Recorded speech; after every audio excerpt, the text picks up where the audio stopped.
Confiança é uma coisa muito interessante.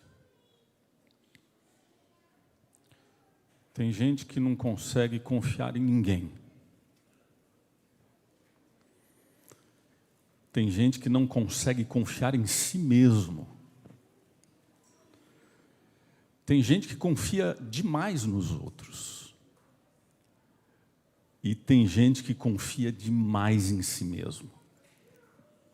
Diz uma história que o grande lutador de boxe, Muhammad Ali, estava viajando de avião para uma luta que ele participaria em Las Vegas. E durante o voo, ele estava sem cinto de segurança, e a aeromoça chegou perto dele e disse assim: por favor, o senhor poderia colocar o cinto de segurança? Ele olhou para ela e disse assim: querida, o super-homem não precisa de cinto de segurança. E deu uma risada.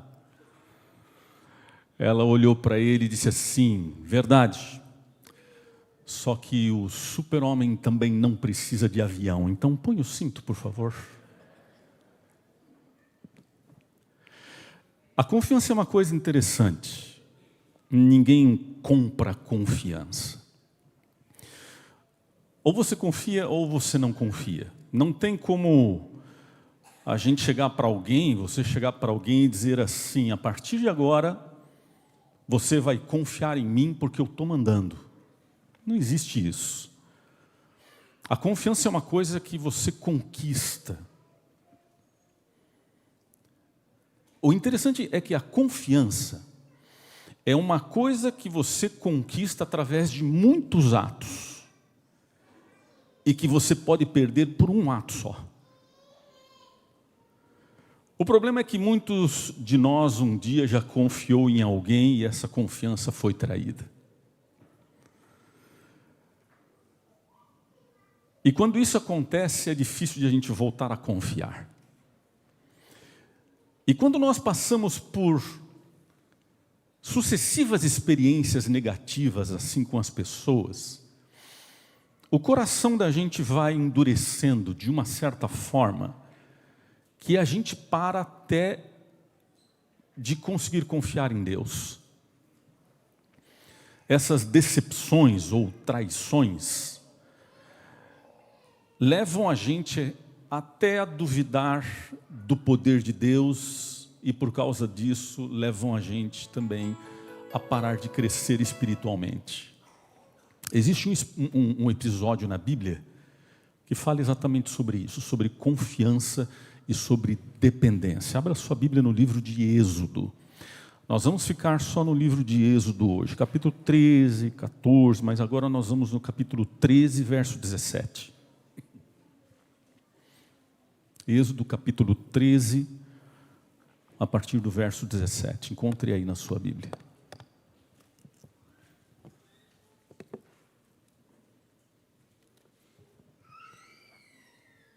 Vamos ler do 17 até o 22. Na versão da minha Bíblia, diz assim: tendo Faraó deixado ir o povo, Deus não o levou pelo caminho da terra dos filisteus, posto que mais perto, pois disse: para que, porventura, o povo não se arrependa vendo a guerra e torne ao Egito. Porém Deus fez o povo rodear pelo caminho do deserto, perto do Mar Vermelho. E arregimentados, subiram os filhos de Israel do Egito. Também levou Moisés consigo os ossos de José, pois havia este feito os filhos de Israel jurarem solenemente, dizendo: certamente Deus vos visitará. Daqui, pois, levai convosco os meus ossos. Tendo, pois, partido de Sucote, acamparam-se em Etã, à entrada do deserto.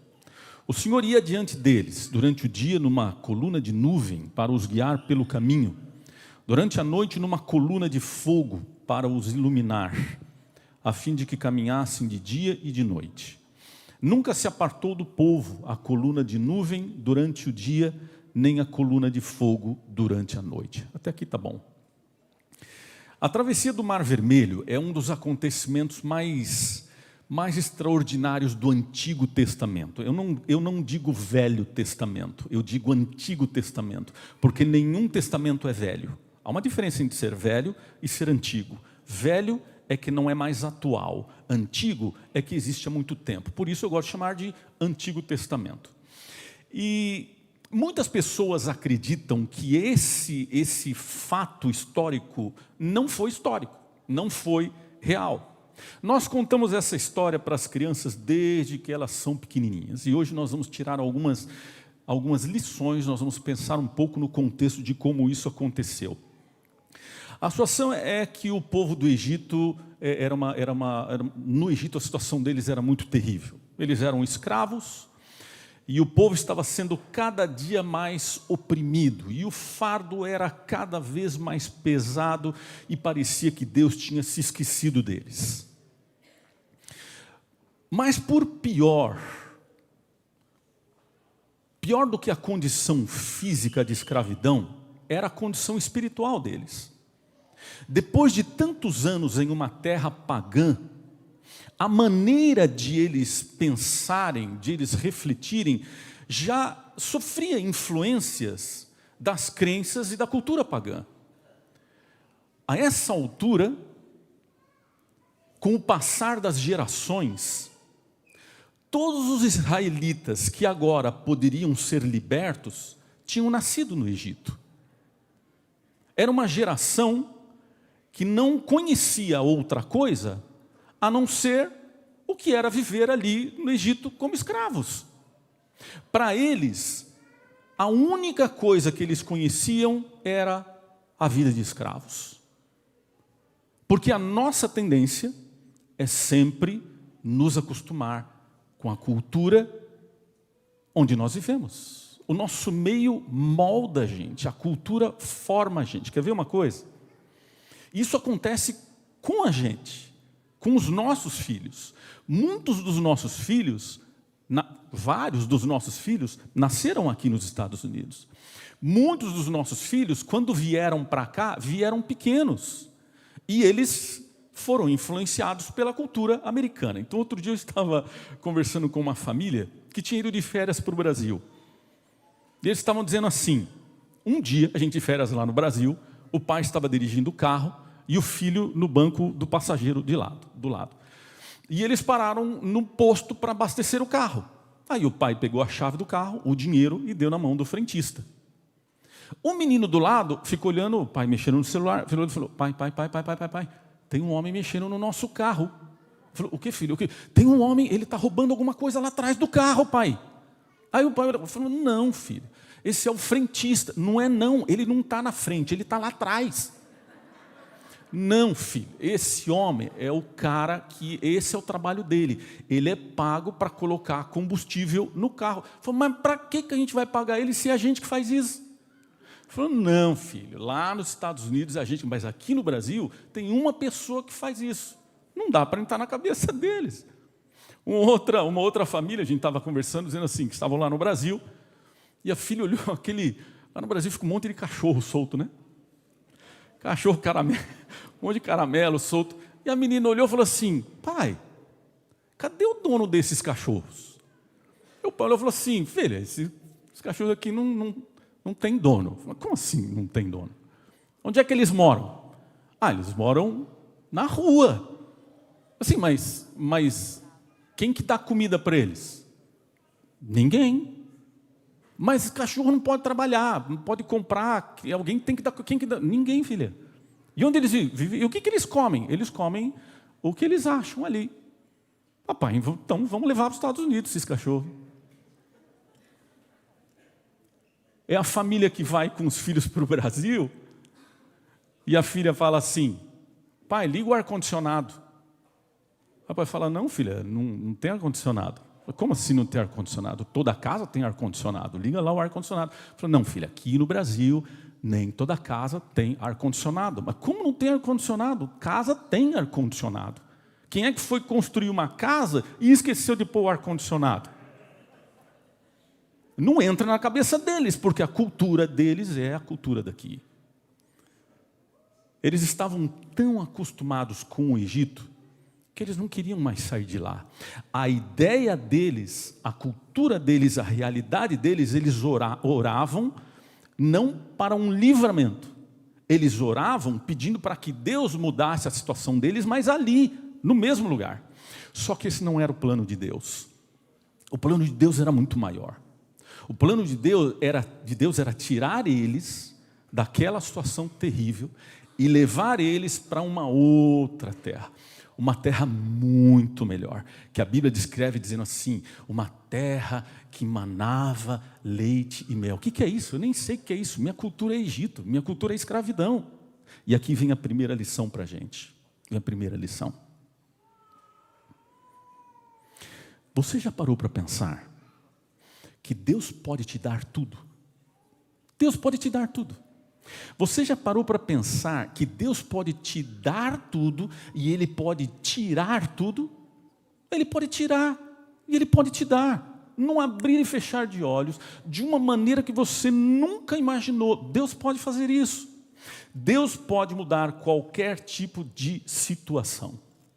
E muitas vezes, com o nosso jeito pequeno de pensar, com o nosso jeito mesquinho de pensar, a gente ainda acaba atrapalhando ou impedindo de Deus fazer o que Ele entende que é melhor para nós. Mas que para que isso pudesse acontecer, o povo de Israel precisava aprender algumas lições. Depois de todo o trabalho de Deus, depois de ter passado as 10 pragas, finalmente o povo de Israel partiu para o deserto, a Bíblia diz. Deus estava constantemente com o povo, o texto que a gente acabou de ler. Deus orientava eles através de uma nuvem. Durante o dia, essa nuvem trazia sombra, trazia proteção. Durante a noite era como se fosse uma labareda de fogo, que dava luz, calor e proteção para eles. Agora pensa numa coisa. Estava viajando quando eu estava estudando esse assunto aqui. Pensa numa coisa comigo. Não é tudo que a gente queria? Se a gente tivesse isso até hoje, a nossa vida não seria tão mais fácil? Era uma nuvem que representava a vontade de Deus. A nuvem andava, a gente andava. A nuvem virava, a gente virava. A nuvem parava, a gente parava. Que coisa maravilhosa. Tudo que a gente precisava. Aliás, se isso ainda existisse até hoje, eu acho que a gente ia meio tipo explorar um pouco esse tipo de bênção, de situação, né? Talvez situações assim como, Senhor, estou precisando de um trabalho. Então é o seguinte, onde a sua nuvem parar, eu vou lá pedir um emprego. Sei lá. O problema é que eu acho que tinha gente que ia acabar fazendo o contrário. Conhecendo a gente, me conhecendo. Eu acho que se essa opção existisse até hoje, talvez alguns de nós ia dizer assim, Senhor, eu estou indo para os Estados Unidos e é melhor que a sua nuvem me acompanhe.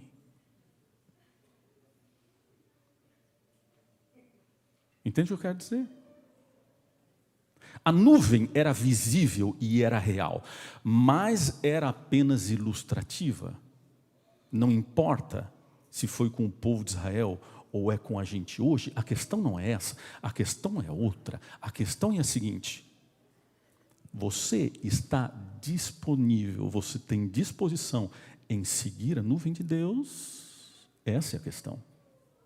Se a nuvem de Deus quiser parar e você quiser andar, você vai parar contra a sua vontade? Se a nuvem de Deus quiser parar e você quiser andar, você vai parar contra a sua vontade?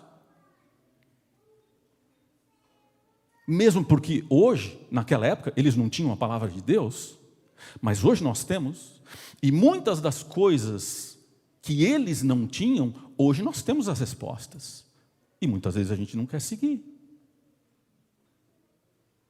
A Bíblia diz que haviam 2 caminhos do Egito até Canaã. Um caminho era uma estrada reta, suave na nave, até Canaã, asfaltada, sem pedágio, sem radar, sem lombadas. O outro caminho era o deserto, com passagens difíceis, com um calor terrível durante o dia e um frio tremendo durante a noite, cheia de pedras. A estrada primeira, que era tranquila, duraria uma viagem de aproximadamente 2 a 4 semanas.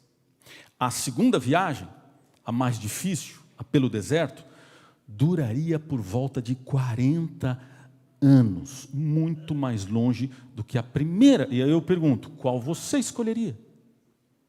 Na sua lógica, qual você escolheria? Por incrível que pareça, Deus escolheu a mais longa. Deus escolheu a mais difícil para poder conduzir o povo. E a pergunta é, mas por quê? Se tinha uma muito mais fácil, se tinha uma muito mais rápida, por que Deus foi complicar a coisa, gente? Por que Deus iria gastar tanto tempo e tanto esforço com um bando de bebês espirituais, indisciplinados, reclamões, de uma forma tão mais difícil e por tanto mais tempo? Bom, eu cheguei à conclusão que por basicamente 2 motivos. E esses 2 motivos estão no verso 17. Mesmo capítulo, verso 17 diz assim. Olha só, olha que interessante. Deus não o levou pelo caminho da terra dos filisteus, posto que mais perto, pois disse, e aqui vem a razão, para que, porventura, o povo não se arrependa, vendo a guerra, e volte para o Egito. Ok? Em outras palavras, Deus precisava de pessoas corajosas, que desenvolvessem corações valentes, que não mudariam de ideia quando viesse a guerra. Esse era o primeiro motivo. Deus precisava de pessoas que perseverassem apesar das dificuldades. E para conseguir isso, ele teria que levar o povo pelo deserto. E aqui cabe uma lição. Aqui cabe uma lição. Porque essa situação é a mesma até hoje. Deus precisa de pessoas que tenham o coração em Deus e nas suas coisas. Pessoas que não mudam de ideia quando vem a guerra. Que não desistem das coisas de Deus quando vêm as dificuldades. Pessoas sensíveis demais. Pessoas frágeis demais. Infelizmente tem muita gente que só quer estar do lado de Deus quando não tem guerra. Mas quando vem a guerra, aí eles abandonam a Deus. Abandonam a igreja. E é por isso que de vez em quando a gente vê um de nós passando pelo deserto. Porque Deus precisa de gente que não tem medo de guerra. E deixa eu te dizer uma coisa, deixa eu me dizer uma coisa. Vou dizer isso para mim, e se servir para você, use para você. Presta atenção. Se você está passando por algum deserto, é porque Deus está preparando você para a guerra. Está entendendo isso? Ainda no verso 17, a gente encontra o segundo motivo. O texto no verso 17 diz assim, que Deus não guiou eles pelo caminho mais curto, porque o caminho mais curto era o caminho dos filisteus. E os filisteus eram conhecidos como inimigos terríveis, como guerreiros violentos. Note que até então, eles não estavam preparados nem para a guerra, quanto mais uma guerra contra os filisteus. Ou seja, em outras palavras, O que não fazia sentido para eles, na verdade, era Deus livrando eles da morte, porque se eles fossem no caminho mais curto, os filisteus acabariam com eles. E aqui vem uma outra lição interessante para a gente. Muitas vezes, Deus tem que nos conduzir pelos caminhos mais difíceis, porque embora eles sejam mais difíceis, no fim das contas, eles são os melhores.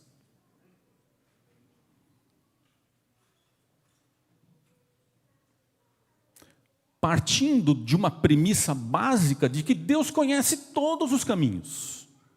Ele sabe quais são os melhores caminhos. Deus não segue a nossa lógica.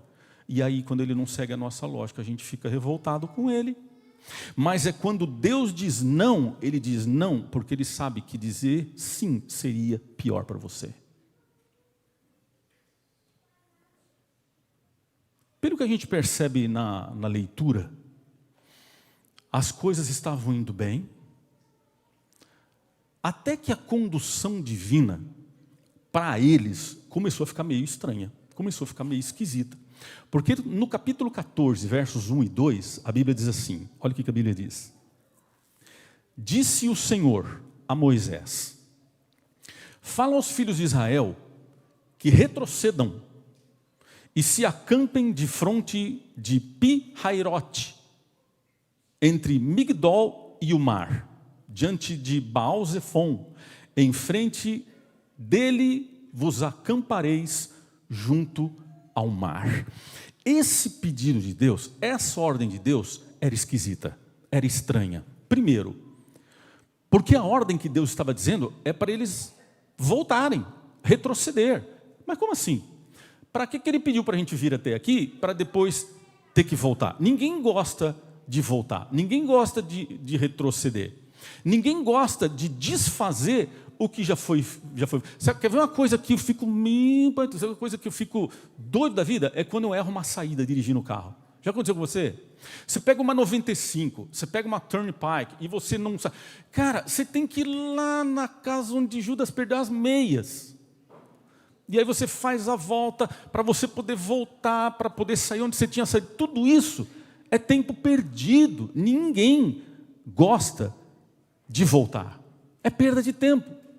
E o segundo motivo por que isso parecia tão esquisito é que Baal-Zefon era um beco sem saída geograficamente falando. De um lado, eles tinham as fortalezas egípcias, do outro lado, eles tinham montes e rochedos, em frente o Mar Vermelho e atrás, voltar. Retrocesso. Em outras palavras, Deus tinha levado eles para um beco sem saída. Eles estavam presos. E com certeza você já se sentiu assim também. Você às vezes olha para você e fala assim, Senhor, como é que o Senhor permitiu eu chegar numa situação assim? Encurralado, preso, sem enxergar nenhum tipo de saída. Você, mas como? E aqui que está o problema. Aqui está um problema. Porque embora nós não tenhamos nuvem hoje, Deus também quer conduzir a nossa vida, se a gente permitir. Mas a gente vai concordando com Ele enquanto a gente gosta. Porque a partir do momento em que a minha vontade começa a ser diferente da vontade, aí a coisa muda um pouco. Mas a Bíblia diz que o povo ouviu a orientação de Deus. E embora fosse esquisita, eles seguiram. Voltaram, retrocederam, chegaram até o lugar onde Deus tinha dito para eles acamparem. Acamparam ali, tudo estava aparentemente calmo, tudo estava aparentemente tranquilo, mas só aparentemente, porque em um determinado momento, a Bíblia diz que eles começaram a ouvir algum barulho. Eu imagino isso acontecendo, não sei, eu imagino isso acontecendo à noite, tá aquele silêncio, cri, cri, cri, cri, todo mundo nas cabanas, todo acampado. De repente, eles começaram a ouvir um barulho. Esse barulho começou a crescer. Esse barulho foi crescendo. Ele era um estrondo. E eles começaram a falar, mas o que é isso? Você está ouvindo que eu estou ouvindo? O que será que é isso? Parece trovão. São trovões. Será que está chegando uma tempestade? Até que, de repente, em um momento, eles olharam e conseguiram ver, de longe, as armaduras do exército egípcio. E todo o exército de Faraó estava vindo na direção deles. E naquele momento, o povo de Deus chegou no limite, chegaram ao desespero, não tinham para onde fugir, estavam encurralados e pensaram, perdeu o Playboy, perdeu, não tem o que fazer, e agora?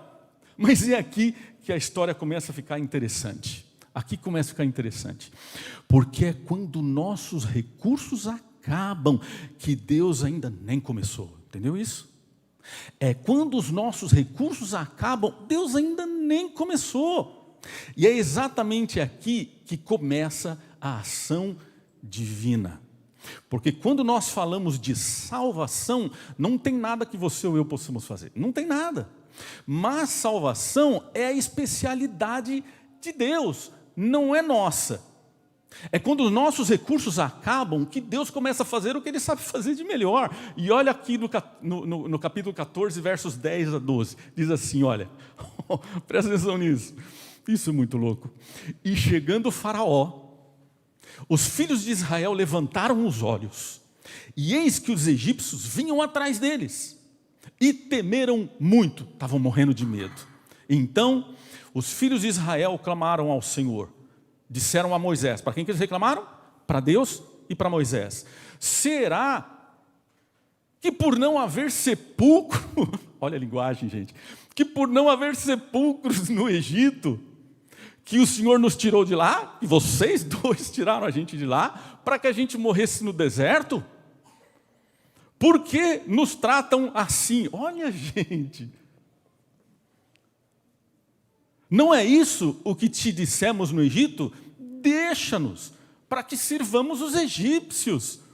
Pois melhor, olha a última frase, pois melhor nos fora, meu Deus do céu, pois melhor nos fora servir aos egípcios, do que morrermos, aonde? No deserto. Você está entendendo? Você consegue perceber aqui o desespero deles? Eles ficaram aterrorizados, apavorados, quando eles perceberam que não tinha para onde fugir. Faraó vindo com o exército, se aproximando. O povo imediatamente começou a reclamar dos líderes e, consequentemente, até de Deus. Por que Deus havia permitido que eles chegassem numa situação assim?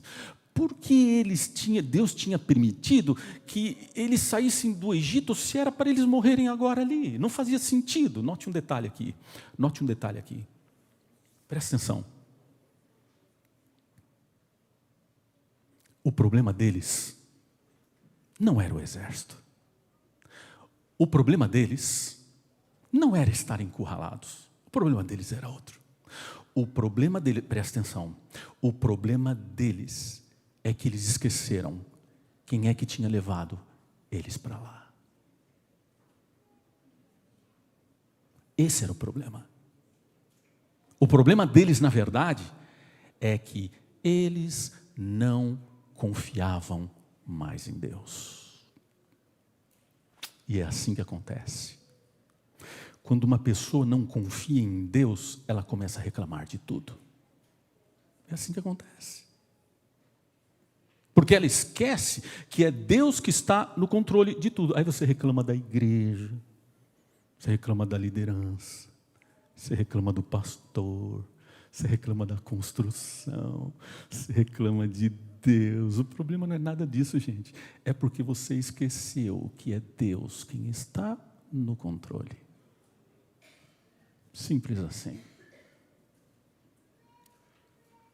E por a sua vida não estar no controle de Deus, você conclui automaticamente que a vida de todo mundo é que nem a sua. Mas vamos voltar para o texto. Tem uma coisa que me chamou muito a atenção quando eu estava estudando isso daqui. Quando a Bíblia está relatando a saída do povo do Egito, voltando um pouco no capítulo 12, a Bíblia diz assim, olha, a Bíblia diz assim, assim viajaram os filhos de Israel de Manassés, de Ramessés a Sucote, cerca de 600 homens a pé. Quantos homens? 600. Como eles viajavam? A pé. Sem contar as crianças. Ou seja, pensa um pouco comigo aqui. A Bíblia diz que eram 600 mil homens, só contando os homens. Agora pensa uma coisa aqui comigo. Naquela época, as famílias eram grandes. Para eles, quanto maior a família, maior era a bênção de Deus, era uma família abençoada. Mas vamos pensar assim por baixo, aí para a gente só ter uma noção, de que uma família naquela época era composta de 5 pessoas. Vamos pegar pai, mãe, 3 filhos. O que 3 filhos para a época é uma família pequena. Vamos pegar por baixo. Se cada 600 mil homens representassem uma família de 5 pessoas, nós estamos falando de 3 milhões de pessoas. Eu acho que vocês não ouviram. Eu estou falando de 3 milhões de pessoas. Isso, me ajudou. Só para você ter uma ideia, Chicago, Estados Unidos primeiro, Chicago, 2,6 milhões, ok? Houston, 2,3 milhões. Miami, 440 mil. Fraquinho. Vamos para o Brasil. Não vou falar de São Paulo. Vamos pegar menores. Brasília, 2,8 milhões. Salvador, 2,4 milhões. Agora você imagina comigo. A gente chegar para 2,4 milhões de pessoas em Salvador, diz assim, galera, agora é o seguinte, nós vamos fazer uma viagem, ok? Mas vai ser a pé. Primeiro eu queria dizer, oxe, vou não, a pé, aqui tá bom, papai, não, vou não. Primeiro, né, mas imagine que uma cidade como Brasília ou Salvador, e agora todo mundo de uma vez disse assim, não, eu cansei daqui, Brasília, estou fora, vamos embora. Aí todo mundo levantasse e 2 pontos, quando que é Brasília aqui? 2,8 milhões de pessoas, dissessem assim, é mesmo, cansou, vamos embora daqui. E todo mundo levantasse, pegava as coisas e começava. Gente, o trânsito, 3 mil milhões de pessoas, não dá nem para imaginar isso. Só para vocês terem, só para vocês terem uma ideia, alguns cálculos aqui, para a gente ter uma noção. Se esses 3 milhões de pessoas ficassem enfileirados, 10 em 10, grupos de 10 em 10, com uma distância só de 1 metro, de uma fila e outra, a distância entre o primeiro e o último da fila seria de 300 quilômetros.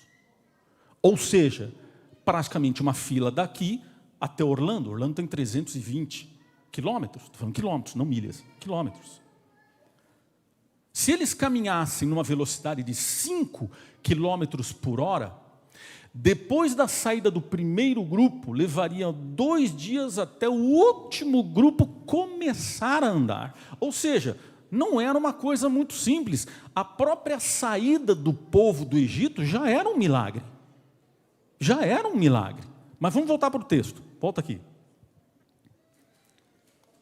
Porque eu quero pensar um pouco com vocês, nessa situação toda, sobre a resposta que Moisés deu por causa do medo do povo. Capítulo 14, verso 13, diz assim: Moisés, porém, disse ao povo, não temais, estai quietos, e vede o livramento do Senhor, que Ele hoje vos fará, porque aos egípcios que hoje vistes, nunca mais tornareis a ver. A gente vê aqui um Moisés tranquilo, um Moisés confiante em Deus, mas nem sempre foi assim. Se você volta lá no começo de tudo, você vai ver um Moisés medroso, você vai ver um Moisés fugindo do chamado de Deus, ok? Mas a essa altura, ele já tinha aprendido que as nossas impossibilidades são o combustível onde Deus realiza os seus milagres. Mas veja, olha que interessante aí então a resposta do povo ao que Moisés disse. O povo disse assim, verso 15: por que clamas a mim? Por que vocês estão com medo? Por que estão clamando? A resposta de Deus: minha ordem é uma só, marchem. Deus olhou para Moisés e disse assim: o que vocês estão perguntando? Eu só disse uma coisa para vocês fazerem: marchem. Marchem. Mas senhor, o senhor não está vendo aqui? Marche. Mas tem um mar, marche. Não, o senhor não está entendendo, filho. Presta atenção, quando Deus mandou eles marcharem, presta atenção, o mar ainda estava fechado, ok? Quando Deus mandou eles marcharem, o mar ainda estava fechado. Eles olharam para frente e viram um mar imenso. Marchar para onde, cristão? Para onde? A partir de agora, eles tinham duas opções, só duas opções. Ou eles ficavam parados e eram mortos pelos egípcios, ou eles avançavam e colocavam Deus à prova. Só tinha essas duas opções. Só duas opções. Eu lembro de uma história de um garoto que morava no interiorzão lá do Mato Grosso, interiorzão.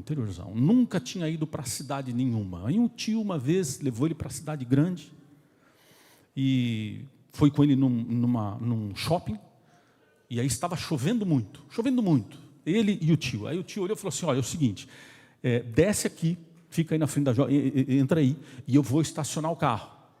Aí eu estaciono o carro, venho aqui, mas desce agora aí, que aí pelo menos você não se molha, só eu me molho, e aqui está a porta, entra por ela. E o garoto saiu do carro, e o tio foi estacionar o carro. Estacionou o carro, quando voltou, o garoto estava parado, em frente à loja, na frente da porta, todo molhado da chuva. Aí o tio falou assim: ué, mas eu não falei para você entrar? Falei assim, mas a porta não abriu. Falei, não, cara, isso é uma porta automática. Você avança, ela abre. Mas... Existem algumas coisas na vida que são como portas automáticas. Você precisa avançar. Você não precisa que elas abram para você avançar. Você vai. Deus diz para você: ei, é por aqui, vai. E você vai. Se você ficar esperando, elas nunca vão abrir. E às vezes na nossa vida, a gente não pode ficar esperando até que tudo se torne claro para a gente poder prosseguir, seguir em frente. E aí no capítulo 14, agora vem o verso 22. No verso 22 a Bíblia diz assim, olha: os filhos de Israel entraram então pelo meio do mar.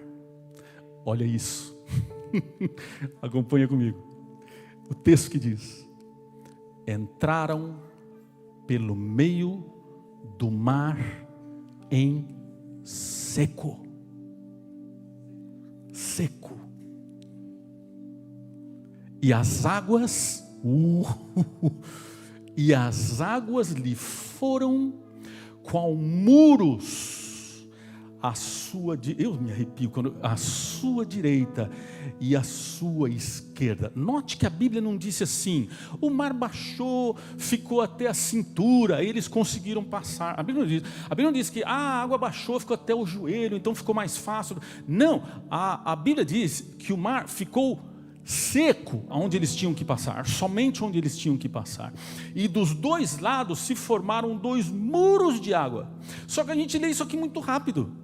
A gente lê isso aqui muito mecanicamente. Isso deve ter sido uma coisa inexplicável. Porque a Bíblia diz no verso 22 que eles passaram pelo meio do mar.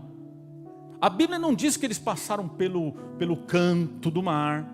A Bíblia não diz que passaram por um ladinho. Não, pelo meio do mar. Agora, se você googar essa informação, você vai ver que o Mar Vermelho, ele tem o comprimento de 1.900 quilômetros. e a largura máxima de 300 quilômetros. Pensando pequeno, se eles só atravessaram pela largura, a passagem também foi outra viagem a pé até Orlando. No seco. No seco. A passagem demorou muito. Mas note uma coisa. Note uma coisa. Porque a gente fala isso muito rápido. Se você googar aí,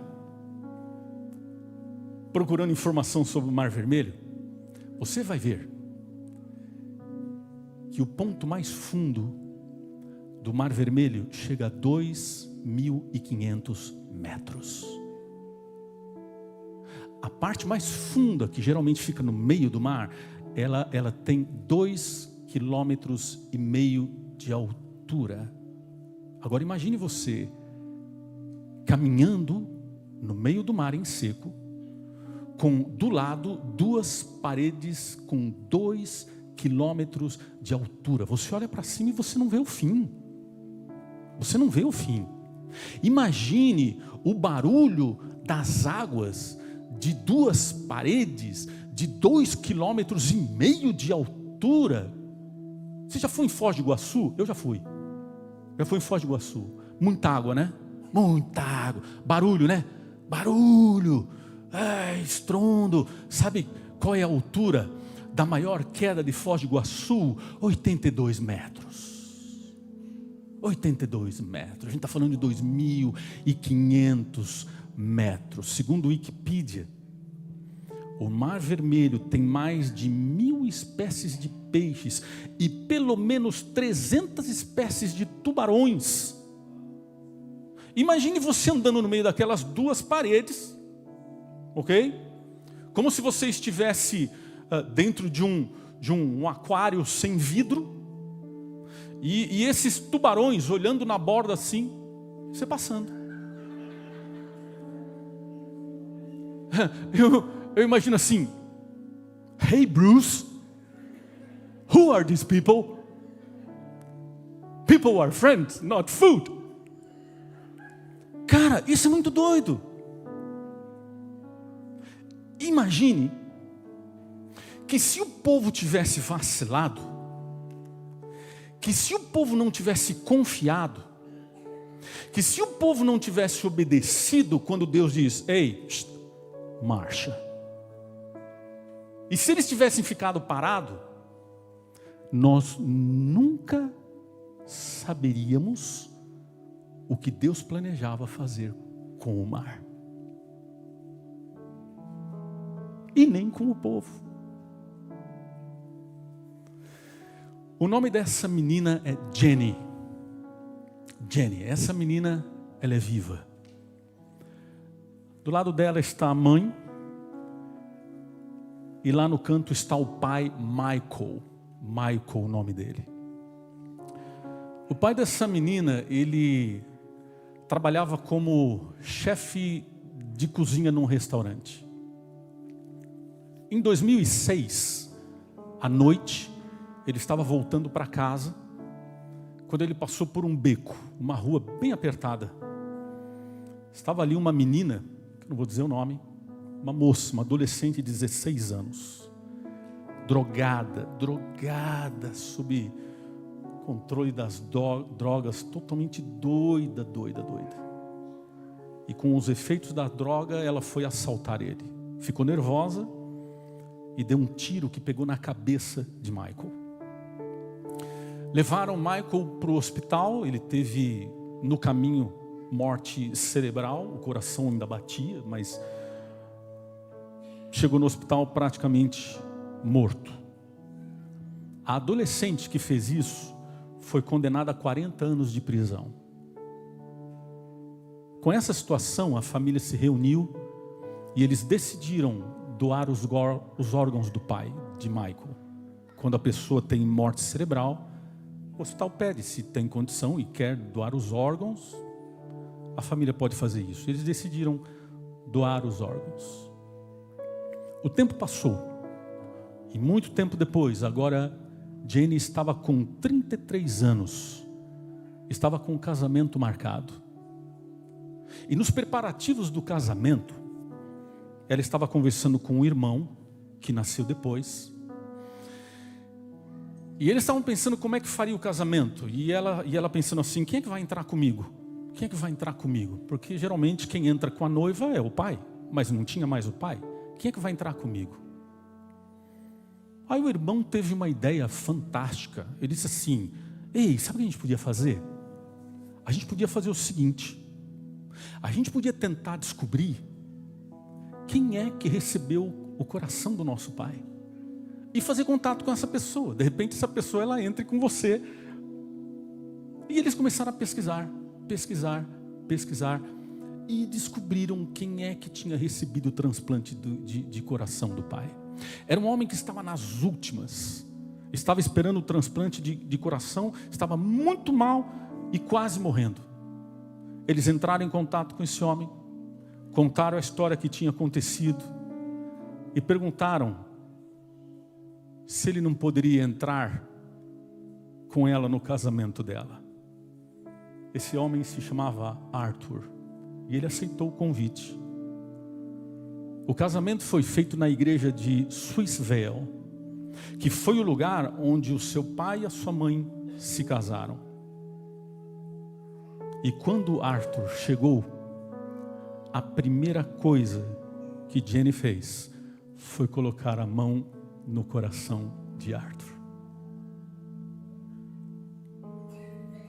Porque era a maneira mais em que ela podia estar mais próxima do coração do pai dela. Sabe que eu estou contando essa história? O que tem a ver?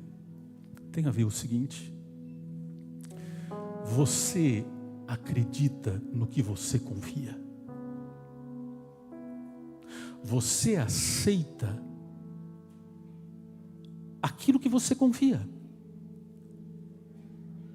Deus pôs no coração da gente um desejo de confiança que a gente, como seres humanos, a gente quebra isso. Deus colocou dentro de nós um pouco do seu coração, porque Ele foi quem fez a gente com as suas próprias mãos.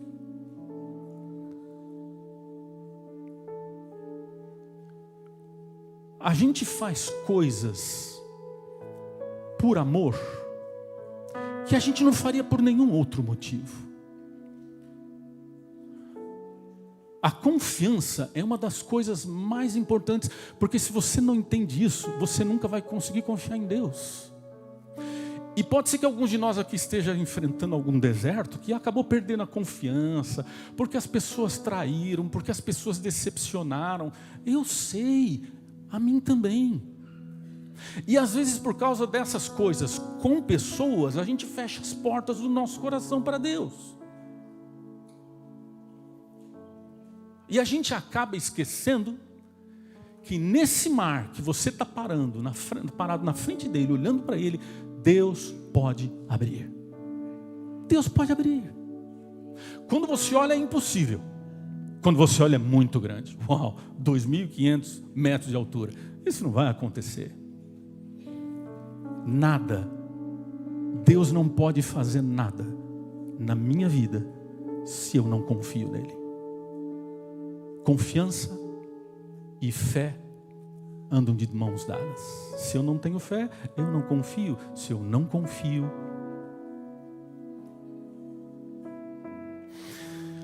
não é esse momento agora um momento propício, entendendo o que a palavra de Deus diz, entendendo isso que a gente acabou de entender. Será que agora não é o momento de a gente olhar para Deus e dizer assim: Senhor, o Senhor está mandando marchar e eu estou com medo. Eu olho para frente e falo assim: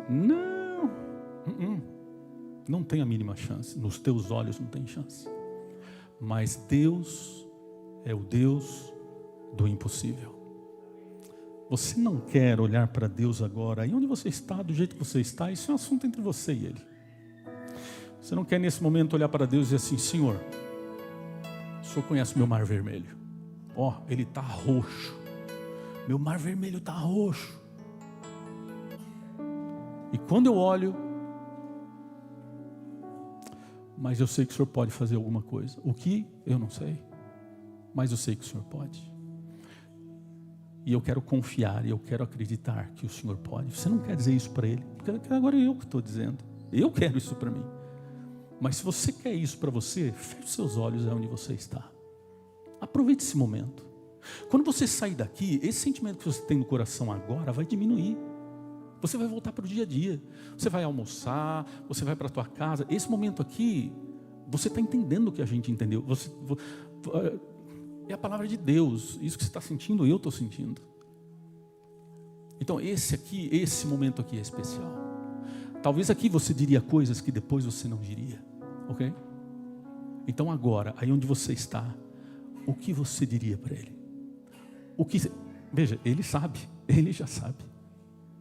Mas quando você diz, você prepara o seu coração com fé, com confiança, e você crê que Ele pode. Você não quer fazer isso? Onde você está? Feche os seus olhos e diga isso para Ele. Diga isso para Ele. Esse momento é teu. Esse momento é teu. Querido Deus, muitas vezes a gente esquece de pedir, muita gente a gente esquece quem o Senhor é. Muitas vezes a gente esquece que o impossível é a sua especialidade. E a gente acha que o Senhor faz as coisas que a gente vê, mas a forma como o Senhor vê é muito diferente. Coloca dentro do nosso coração o coração do nosso Pai. Que dentro do coração do nosso Pai a gente volte a confiar, a gente volte a crer, a gente volte a ter fé, para enfrentar qualquer mar vermelho. A gente sabe que no fim o Senhor vai fazer a gente passar no seco. As paredes vão ser grandes, o barulho vai ser alto, mas a confiança vai fazer a diferença. Porque lá dentro do mar vermelho, profeticamente, o Senhor estava mostrando que o Senhor é o caminho, é a verdade e é a vida. Nos leva pelo teu caminho. Se ele for cheio de pedras, tudo bem. Se ele for cheio de curvas, tudo bem. A gente só precisa saber se é o caminho que o Senhor escolheu. E se o Senhor escolheu, nós vamos marchar. Por isso nos colocamos nas tuas mãos. Pedimos a tua bênção. No nome de Jesus. Amém.